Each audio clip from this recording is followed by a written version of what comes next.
bit of a limited time, and you're not shy. You're an interviewer's dream. You know, you can ask one question and you'll answer five of them. So the main thing we're promoting is I Live Too Fast to Die Young, which is available everywhere right now. The link is in the description, so people need to get this. I will tell you, this record is great.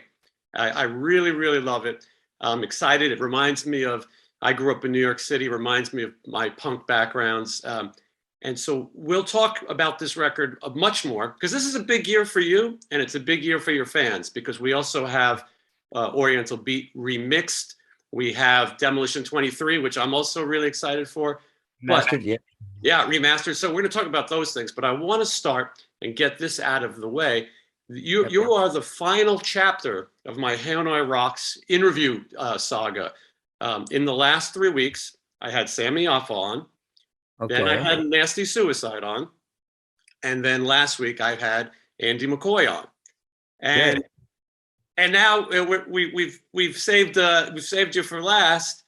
And okay. I will tell you that I asked them, and I know you don't like to live in the past so much. You're very active in the present, but I did ask each of those guys, what is the chance that the four of you would perform on the same stage? Because three of you have done it often, and that would be you, Sammy, who's in your band. You guys play together all the time, and then Nasty, who comes on stage and plays from time to time with you, which is exciting for us here in America. When we get to see that on YouTube, it's a big thrill.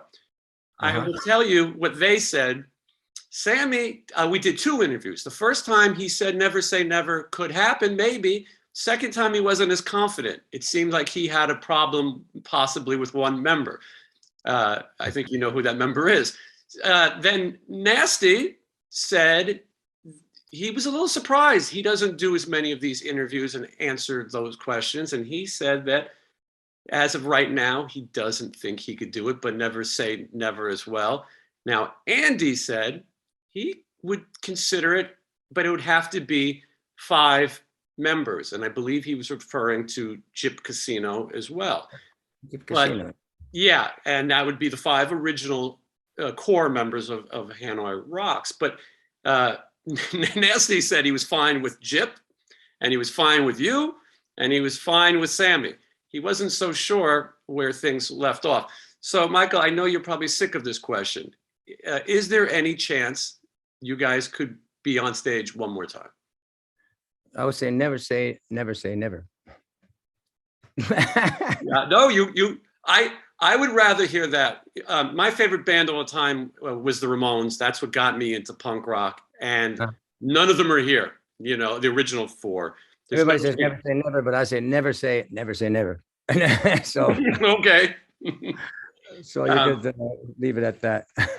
Well, okay. So, but yeah, I think you might be not as confident. Maybe some people aren't getting along. Although about that, but I don't know. No, I don't know. Yeah, never say never. You have a birthday coming up. I had a birthday already. A birthday concert coming up on September 23rd. Yeah. Yeah, and I got to start looking into my tickets to fly to Finland, because it seems like you've got something really special planned. Yeah, it's going to be special. It's going to be a lot of songs I haven't played before with this band, with my own band, and some songs I haven't played before at all, and some nice surprises. And yeah, it'll be worth coming to for sure. Yeah, I'm in Las Vegas right now, so it's a little bit of a commute. I was at your very first Las Vegas show ever. It was at the Hard Rock Hotel. Oh yeah, with this band in 2010, was it? Yeah, I believe that's right. Yeah, and I was amazed, because to many of us, your career is so big. We assumed you played all these places, but Hanoi's career was so short, and then your solo career was, you had other places to play, and you're international. Here in America, we like to think everything is just us. You are all over the world, and I think that's a great thing, because there's so many people who are discovering your music all over the world, and young people. You must notice that your audience is getting younger every day. Yeah, that's great to see. Really great. And that's right. And unfortunately, in America, it didn't work out that well. It's the music business being what it was. And in Europe, there's a lot of music oriented. I mean, people, there's more music than in America. It's always about business, though, so much. So I think maybe that's one reason that playing more in Europe, because this music has more business in the music business in Europe, maybe. But yeah, the younger audiences there for sure. And that's really great to see. Yeah. So, but I'd love to play in America more because there's people appreciate real, good rock and roll with two guitar bands like ours, and really, if I had the choice, I would play more in the States. Well, I know it's not exactly cost efficient, and as I'm talking to your other former members, visa issues are also not the easiest thing. It's not easy just to come over here. Yeah, that's true too. Yeah, it's really expensive, and then you gotta hire a bus and everything. It's really costs a lot of money, and playing to a few hundred people a night as opposed to being in a big stadiums. I mean, if you had a big stadium tour opening for some big name, then that would be, do that for about a year, then you'd get noticed. Otherwise, it's like really an exercise in futility, because you play to a couple of hundred people a night, and it's such a big space, as you never get any, you go nowhere slow. But yeah, playing with the new band, I mean, with the band I have, it's the best band I could hope for. I'm really happy. And the new album, I think it's an improvement on the previous one. And that's what I try to do, and get better at what I do. And it's, doing shows, making records, whatever it is, that's what keeps me hungry, keeps me trying, because you're never good enough. There's always room for improvement, which is a good thing, right? Yeah, and you always are moving forward. It's you never stopped and smell the roses. I really love this record. There's a few tracks that stand out to me. Derelict Palace. This is one that reminds me of, I grew up, like I said, in New York. Dead Boys was a huge influence to me. And I know you were very close with Stiv Bators. And the song has that Lords of the New Church kind of feel to me. Yeah, it certainly does. I think the same. When it came together, I was like, this very, very much echoes of the Lords, and a lot of air and nice ear candy. Really, that's one of my favorite songs too. And it's almost like a homage to the Lords. You could say homage to the Lords, maybe in some ways. At least the way it sounded. I mean, we didn't plan it that way, but it just turned out that way. So yeah, it's also one of my favorites too. You've done so much for people who influenced you, maybe some bands like Guns N' Roses, who were obviously influenced by Hanoi, tried to do the same to add a little exposure to you. But Stiv Bators stands out to me because a lot of people, maybe the first time they even saw the name Stiv Bators was inside the Guns N' Roses albums, the Use Your Illusions records. And that's because of you that dedication happened, right? Cool. Yeah. I mean, I turned Axel onto the Dead Boys because he hadn't heard much of them, and I brought him a cassette when I came to LA to record the saxophone and harmonica on that song on the Use Your Illusion album, the song called Bad Obsession. And as we were listening to the tape in Axel's car one day when I was there, he heard "Ain't It Fun," and I was like, "Wow, this is a great song, and we got to do this." That they were making a cover album at the same time, the Spaghetti Incident. So he called Slash, and he got to get the band together, and we recorded that, and it was Axel's idea to do it as a duet. And we'll do it as a duet with me and in memory of Stiv Bators. I said, could the album say in memory of Stiv Bators? And he says, oh yeah, of course. So it'll be like a tribute to Stiv. And then I says, okay, then I want nothing else other than just spell my name right. And that's all.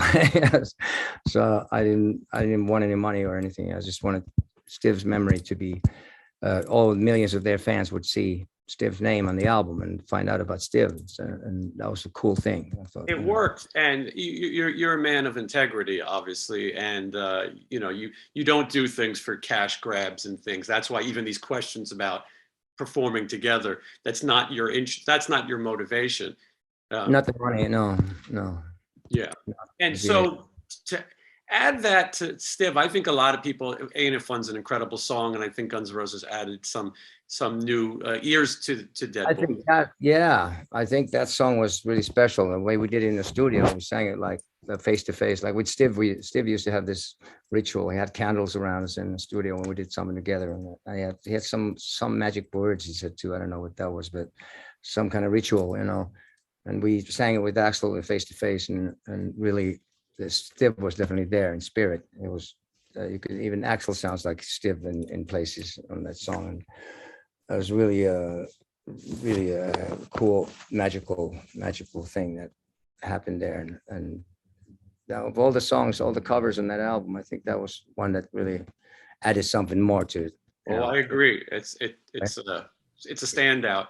How did you get to know Steve? Steve, I was always a big fan of Steve's ever since the Disconnected album. I mean, I like the Dead Boys too, but the Disconnected album was a big album for me. I kind of just, and I felt this spiritual connection to Steve even before we met.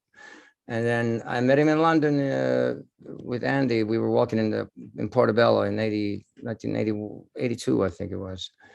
And he invited us over to his house, and and we hung out and talked, and we became best of friends. And obviously I was a big fan before, and then I realized what a cool guy he was.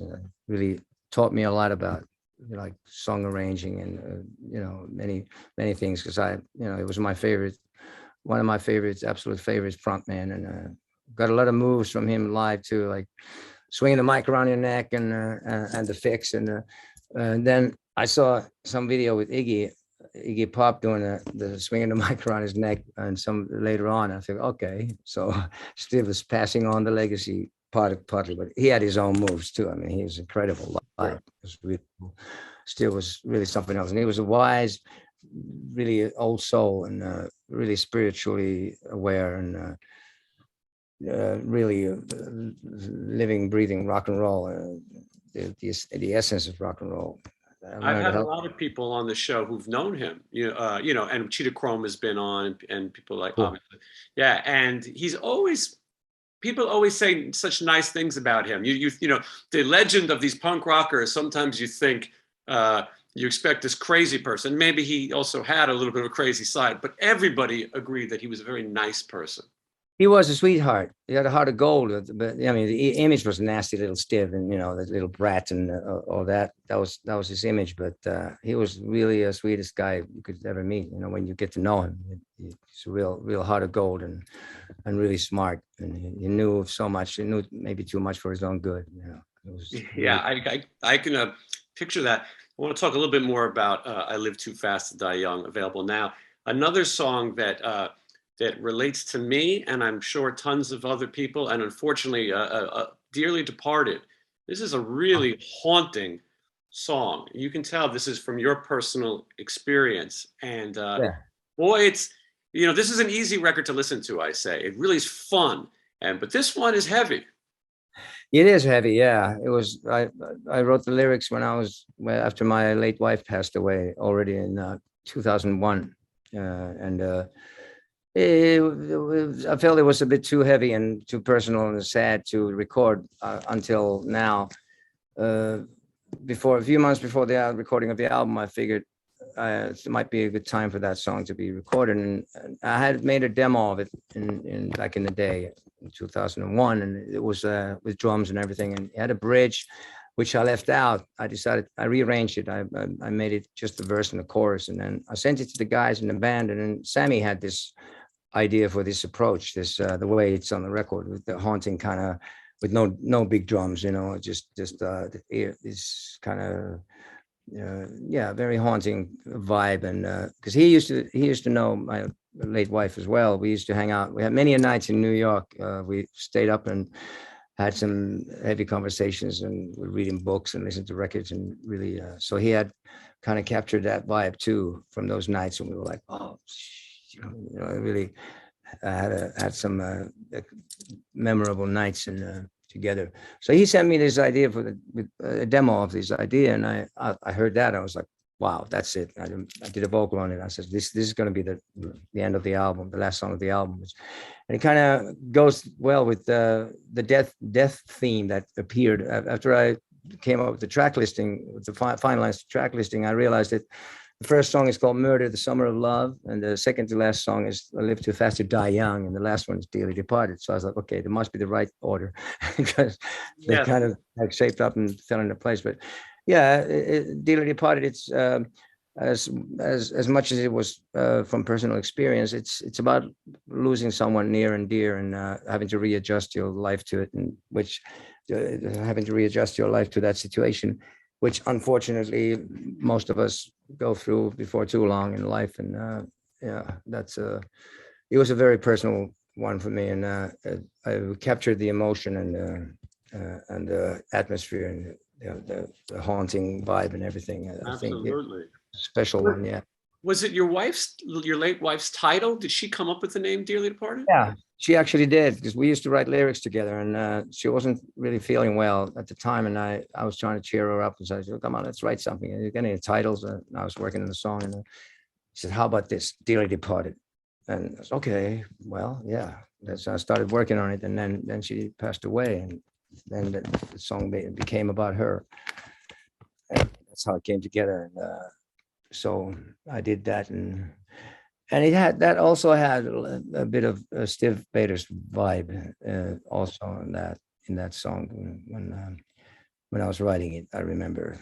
So, but yeah, it was the last title that she gave me before she passed away. So that's also pretty heavy. But yeah, I'm glad that now it was the right time for that song to come out, and the way it turned out on the record, I was really, I'm happy with it. It's one of the most important tracks, and yeah. Yeah, and a very fitting tribute, for a title that she came up with, and something that's a feeling that's hard to express and to share with other people. I thought, what a personal thing. This would be a hard song to perform live, probably something you wouldn't do. Probably would not, yeah, because the sound world is it's hard to recreate. I think it's probably best to leave that one alone on the record. Yeah, and it's immortal there forever. But we're talking about, so that's the end. We're talking about the bookends of it, but in between, there's these great fun songs, Young Drunks and Alcoholics. Yeah. Yeah. And Everybody's Nobody, which is another one that I really love. I was trying to guess the band that you're writing about. You won't say who it is, but I was trying to guess. I haven't got it yet. Yeah. Well, yeah. There's quite a few bands that are stuck in a certain time period and in a small circle there, like big heroes and people's poets and heroes and stars in the local bar, and they seem to be happy being there, and never really wanted to be big. They're too cool to be big, so because they never made it. So it's sort of a tongue-in-cheek tale about that, but I kind of, and it's about moving forward and living in the moment, in the now, and creating something relevant and renewing yourself and not being stuck in the past. However, I sang that the first vocal I did. I was singing it kind of snidely and sarcastically, and then I realized it was a little bit. It's also kind of sad. The story is a bit sad, so I changed my attitude. I sang it over, and I redid the vocal with a little bit different attitude. So, which worked out better, I think. So that song. Yeah, but it's a special one. It's one of my favorites too. I think it turned out good. It's leaving London, leaving New York. Goodbye Piccadilly, so long Leicester Square, and goodbye to the Bowery, and so long to Times Square. They're moving on, but you ain't going anywhere. And you don't look back when your future's bright, and I don't see your name in lights. And then everybody's always going on about, I'm going to be somebody, So this is like, nobody's going to be somebody tonight. And also, I can look at it in a way that in a different way too. Looking at it later on, I realized that it could be about one's self-esteem. Everybody's at least been a nobody, so that's an achievement in itself already. We all been nobodies. So everybody's worth something. Well, you're a very humble person. You take the time to meet people. You treat people like they're your friends. I've seen it myself. I've met you, didn't know you, and you have that nature, and that, you know, your legacy, people are influenced by you. Some of the biggest musicians, I say people on this show, the majority of them have a Hanoi Rocks or Michael Monroe influence, but you don't treat yourself like something, you're very down to earth. At least it seems to me. Maybe your band would say otherwise. I don't know. No, they'll say the same. I'm the same. I'm down to earth, you know. I'm just another guy, you know, and treat people equally with respect, like everybody else should. You know, you treat people like you like to be treated yourself, and that's one of the basic rules in life. It's very simple, and especially if you're in the public eye, if you're a famous or, you know, in the public, you know, person in you know, well known and in a position like me, I think it's your responsibility to show a good example and not treat people, you know, not look down on people. That's should never let the bright lights blind you, and never burn your bridges. Maybe one lane, but not the whole bridge. Very well said. And everything comes back to you. What you put out, you receive, and you know, I believe in that kind of karma. You put out good vibes, and then hopefully good vibes will come back. Yeah, well, I think that's a good motto to live by. This record reminds me a lot of Demolition 23, and I think that some fans might have missed it because it's not really available. You can hear it on YouTube. This is a project. Well, you have the band Jerusalem Slim. You've talked about it a little bit. You set out to make a punk record, but you were working with Steve Stevens, who wasn't really that type of guitar player. And then they brought in Michael Wagner, who was that type of heavy metal hell. The punk record turned into heavy metal hell, and that's the worst thing, big black mark in my career. That the record came out. That's the worst thing. It was like a nightmare. But you know, some people even like that record. But you know, it was. You fought to stop it, though. You tried. I tried my best.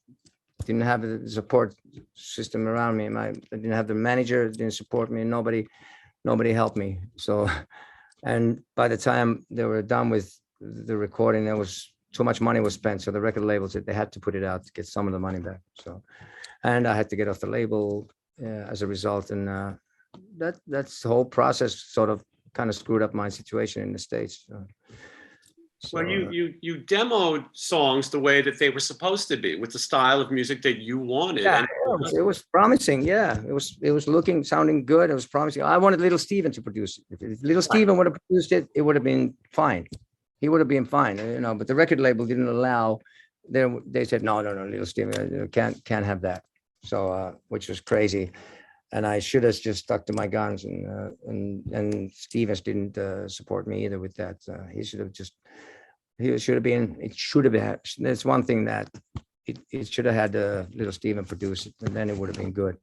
Speaking of crazy in that situation, you turn on the TV and hear Steve Stevens using songs that you co-wrote, and he just happens to be playing with Vince Neil of all people. Well, there's one song that that we had written together that he took to that Vince Neil project and put his name and Vince Neil's name in the song, and you know, he took off that project, which wasn't going to be, which I left off the album, anyways. But he's been known to do that apparently with other people too. Yeah, that's how. It's just funny that I found out there's nothing to do with Vince Neil other than it's this ironic that Steve ended up taking off, not saying anything to me, but just taking off and showing up in Vince Neil's band after all that, after leaving me with a bag of shit. But what are you gonna do? I mean, you know, that's not some of my fondest memories. So, but out of that comes Demolition 23. So yeah, if that record was done right, that was I mean, that project took forever, but this record, Demolition 23, was done we recorded in 3 days, did the vocals in 2 days, and then mixed one song per day. It was in a couple of weeks, the whole record was done, and still one of the best sounding records I've done. And you got Little Steven, you got your wish. Yes, Little Steven finally got to, you know, after about a year or so after I got dropped by Polygram Records, finally I was like, okay, Steven, now we can make the record that we always wanted, and you can produce. And so it didn't have big exposure, but it was a great record at least. And so, yeah, that was done. Everything was done right in that record. So maybe the Jerusalem Slim learning experience in some ways. I'm Yeah, sure. something good came out of it, and Yeah. you were Yeah. able to write it. Little Steven, obviously, most people know him now. Maybe they'd say from Sopranos, but from the Bruce Springsteen and the E Street Band. But he has an ear for that kind of rock music, and the Demolition 23 is a great punk record. He wrote some of the songs as well. But you got a Johnny Thunders cover. Yeah. You got a Dead Boys song. Yes, Dead Boys, Johnny Thunders, and UK Subs, and we wrote the rest of the songs together with Steven and my late wife, Jude Wilder. Yes, he was the producer, so it was great fun. I mean, we did vocal takes, and it's like 1-2 takes, and that was like, okay, great, next, we'll move on. And it was great to have him as the producer because we didn't waste no time.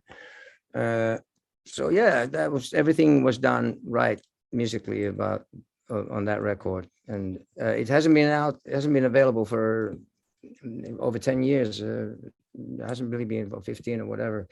And now finally, Steven is releasing it on the Wicked Cool Records, and it's remastered.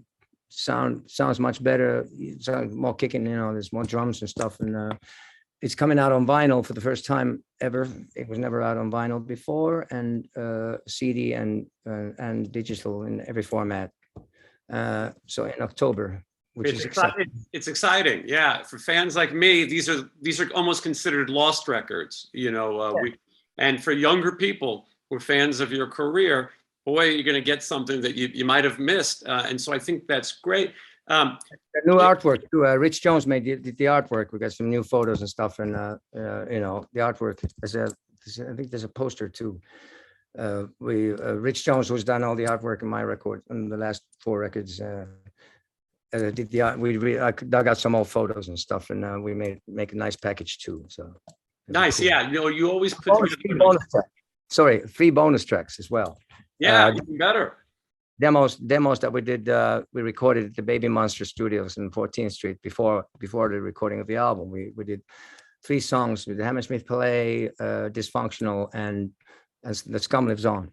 Mm-hmm. All great songs. That Baby Monster Studios in New York, a legendary place. If you're a New Yorker, Ramones, a lot of bands recorded there. Ramones actually came in after us, and when we recorded the demos, I remember the Ramones came in to do their version of was it "I Love You" or "Let Go" that they did on the Johnny Thunders tribute. I only wrote this song for you.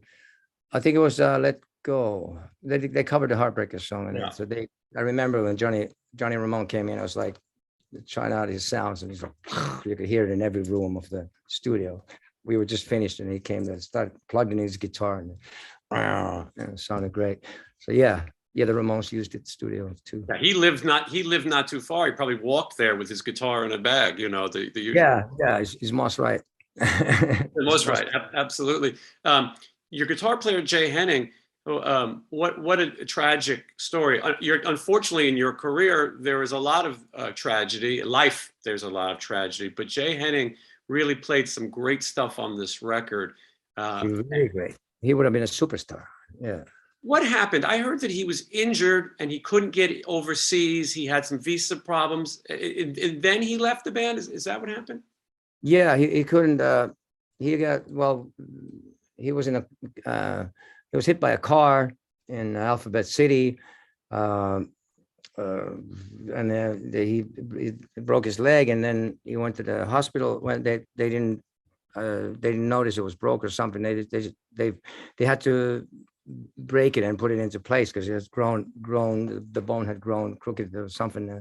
So it took like many months before, and that delayed us from starting touring with Demolition 23, and then.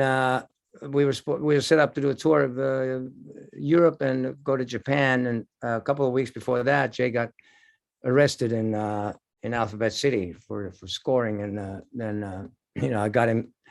I had my lawyer help out, make sure that he didn't have to do any time, but he couldn't travel. He had to, they didn't have the passport, so couldn't get a passport because of that. So the last minute we had to replace him with Nasty Suicide, and Nasty joined the band to play in Europe and do that whole tour. And and then Nasty was actually, and Jay was, having problems, a bit of a habit, and which was really too bad.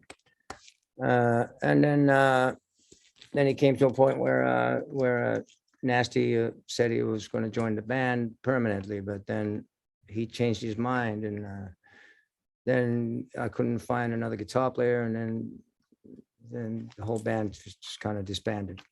So tragically, Jay took his own life. Yeah, he committed suicide. It's odd. He's replaced in a band by a guy named Nasty Suicide. Ultimately, yeah, I thought about it when I was preparing this. I go, oh my goodness, the way it comes. I never thought of that. That's crazy. But and Jay was the guy. I mean, he was suicidal before. He called me one night. He was actually he's the guy who called me about the news about Kurt Cobain, taking his own life. And I mean, Jay apparently did the same way. But he was calling me one night saying that he just wants to do himself in. And I talked to him for 3 hours. I was trying to talk him out of, saying like, you're not going to do that to yourself. I mean, it's a selfish thing, and it's wrong, and it's against the law of nature. And in the end, I said, you kill yourself, I'll kill you. But that was, and then he was okay for a while, but he was in his nature. So something about, and he also was down on himself for having a habit, and that's also the other thing that, I was trying to tell him, he's got a kick, but yeah, it's a really difficult situation to try to tell somebody like that. If somebody's determined to do it, they'll do it. It seems, I tried my best to talk him out of it back then. And after I'd moved out of New York, I was in Finland, and after I left Manhattan and I moved in the middle of nowhere, little Steven got my number and called me and told me about that. So couldn't believe it. Could not believe it. He would have been a superstar. He was so amazing. I mean, the guy played, he could fill, and the way he played one guitar, if you have one guitar in a band, not two, he could fill the space. The way he played the solos, he filled the space, the way his solos were, that it didn't feel like anything dropped out. I mean, Nasty is great, of course, but he plays maybe better with, he's used to playing with another guitarist. Yeah, with two guitarists, he's perfect, and he does the weaving and everything, with the other guy. But Jay Henning was, he was fantastic, because with him you could easily have a 4-piece, just one guitar, bass, and drums, and me. So yeah, it was outstanding. And when I met him at a jam. We were doing a jam with Tommy Price, and at the Telephone Bar and Grill. We're doing a benefit for one of the waitresses, Gilda, this girl who was dying and was in the hospital, and trying to help her. John Jett did a few songs, and then we had a band with me, Sammy Alpha, Tommy Price on drums, and then Jay Henning and Johnny Rayo from David Johansen's band.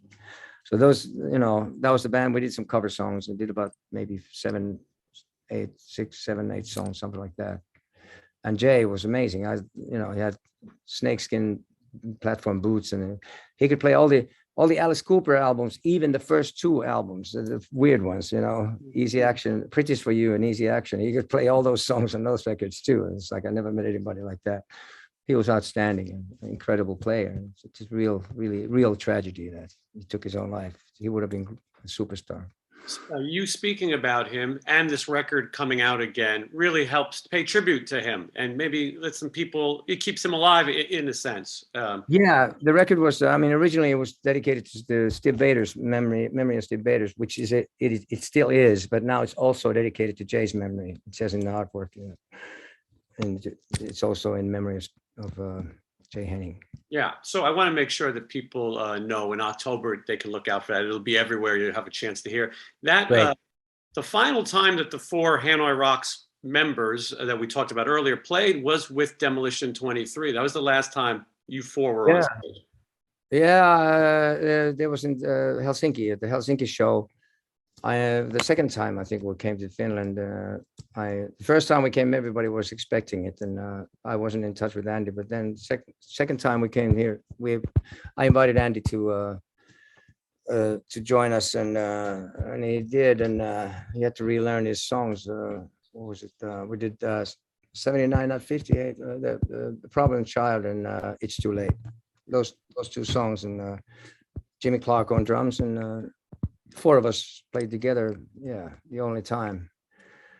Yeah,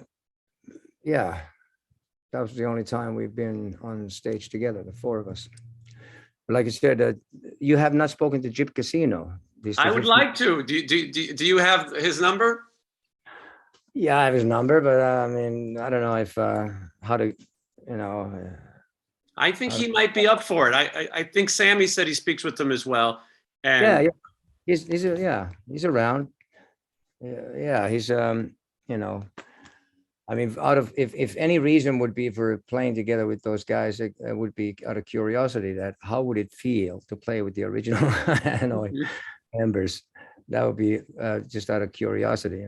And besides, I don't think there's so much money that anybody would even, it wouldn't even necessarily be like a big money thing. You know, as you know, I wouldn't do it for the money. But anyway, so Jim Casino, as you say, just speaking to all the original members, so he was the first drummer. So yeah, I don't know. I'm going to ask those guys to put me in contact with them. I'm going to do my best. I think it'd be interesting. All the original, yeah. I like the honor. Yeah, the honor of talking to you, each of you, and trying to plant my seed as a fan as well. That boy, it would be something special to see it happen. I know. It complete your series. It was complete your series. Yes, complete the series. I think that, as Sammy kind of says, and I think maybe you also this way, it's not performing on stage that's the issue. It's the things that go on and the business and the hanging around before going on the stage that maybe can complicate things. Yeah, could be. Yeah. So listen, obviously, I don't want to keep you. It's late in Finland, so I'm going to wrap it up pretty soon. But I want to make sure that, well, Andy McCoy and you did the real mix of Oriental Beat. It's been 40 years since Hanoi Rock's second album. Yeah. The longest and slowest album project I've ever done. I mean, we started with Sammy and me in the studio, and we got it in pretty good shape. And then Andy wanted to have he wanted to add his vision on it too. And so I called him and I said, okay, let's go in the studio and you tell me what you think could be better. And so we went and finalized it.